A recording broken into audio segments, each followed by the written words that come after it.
Pinaimbestigahan naman ni Senator Amy Marcos sa Senado ang umano'y money delivery scheme na binunyag ng 18 mga nagpakilalang dating sundalo na naging tauhan umano ni dating Congressman Zaldico.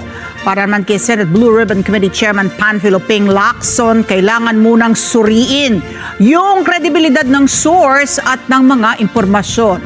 Karagdagang detalye sa report ni Mar Gabriel. Na kung may paratang, ilatag ninyo ng malinaw.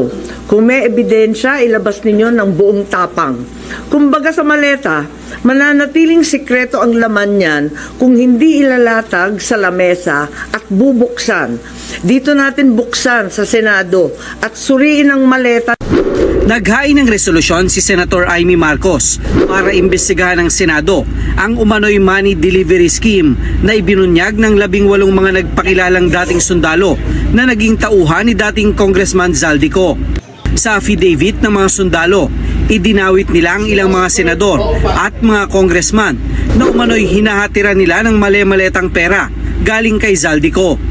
Sinabi rin ng mga sundalo na nagamit ang mga pera bilang pondo sa pakikipagtulungan sa mga investigador ng International Criminal Court o ICC na nag-imbestiga sa war on drugs.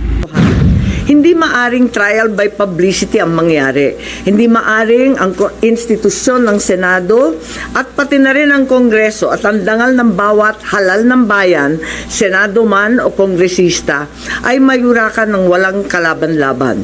Batid ko na nagpahayag kayo na nais ninyong tayuan ang mga pahayag ninyo under oath. Yan din ang aking inaasahan at susubaybayan. Tama ang hakbang na yan upang maging opisyal ang lahat.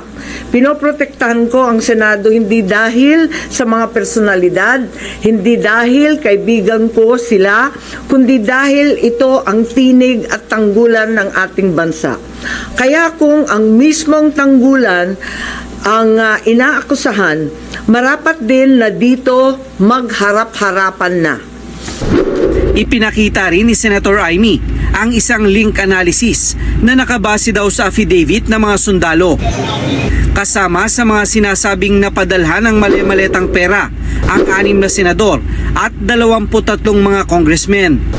Nakadetalye rin ang bahay at lugar na binabagsakan ng pera at mga mastermind, kabilang na si Pangulong Ferdinand Marcos Jr.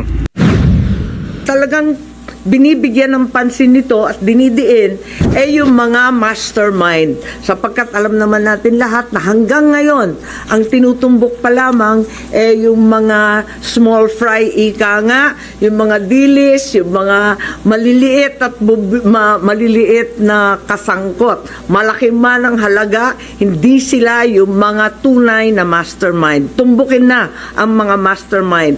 Ayaw namang patulan ni Senate President Vicente Soto III ang akusasyon laban sa kanya.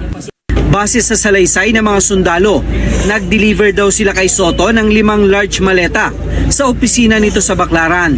I will not dignify a tall story allegation. Ang nakakatawa ron, baka hanapin sa akin ng kasama ko yung 5 maleta. Para naman kay Senate President Pro Tempore at Chairman ng Blue Ribbon Committee na si Senator Panfilo Lacson, bukas ang Senado na imbestigahan ang aligasyon. Pero kailangan daw munang suriin ang kredibilidad ng mga sundalo at ng mga dala nilang impormasyon. May mga portions doon na pwede na sabihing credible, pero may mga questionable. Number 1, ang sinabi lang 805 billion yung napunta, yung pinamahagi o napunta kay Congressman Zaldico. Well, from 2023 to 2025, ang total amount ng flood control projects, 1.13 trillion.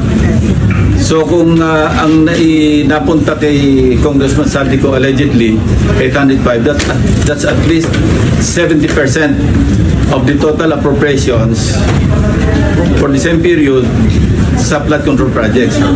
So puro ghost na yung nandun.